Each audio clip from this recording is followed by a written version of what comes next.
ఈరోజు మనము మనుషుల యొక్క కరుణ కొరకు ఎదురు చూస్తున్నాం, మనుషుల యొక్క లాభ సాధన కొరకు ఎదురు చూస్తున్నాం, మనుషుల సహాయం కొరకు ఎదురు చూస్తున్నాం.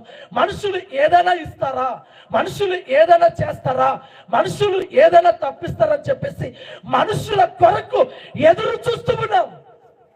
మనుషుల కొరకు ఎదురు చూస్తే భూలోక సంబంధమైన వాటినే పొందుకుంటామేమో కానీ పర సంబంధం అనేటివి పొందుకలేమో.